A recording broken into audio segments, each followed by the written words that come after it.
భీష్ముడు ఆసనంపై కూర్చొని ఉంటాడు. అదే సమయంలో దుర్యోధనుడు పాండవులను తక్కువగా చూసేలా మాటలు చెబుతాడు.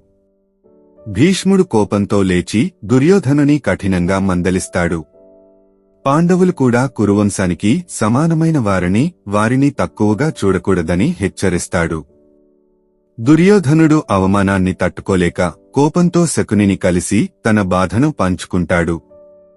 శకుని చిరునవ్వుతో దుర్యోధనుడిని ఆశ్వాసిస్తూ అతని మనసులో పాండవులపై ద్వేషాన్ని పెంచేలా మాటలు చెబుతాడు. శకుని తన మాయా మాటలతో దుర్యోధనుడికి పాండవులు రాజ్యానికి ముప్పుగా మారతారని నమ్మిస్తాడు. ఇదే సమయంలో ధృతరాష్ట్రుడు తన కుమారుడి కోపాన్ని గమనిస్తూ అతని బాధను వినడానికి సిద్ధంగా ఉంటాడు.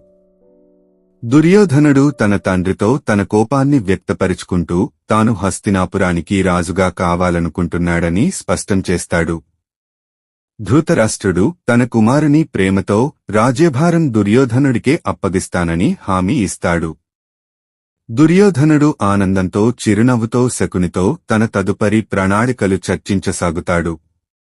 ఇలా హస్తినాపురంలో అంధకారం పెరుగుతుండగా పాండవులు, కౌరవుల మధ్య ఉన్న విభేదాలు మరింతగా పెరుగుతాయి.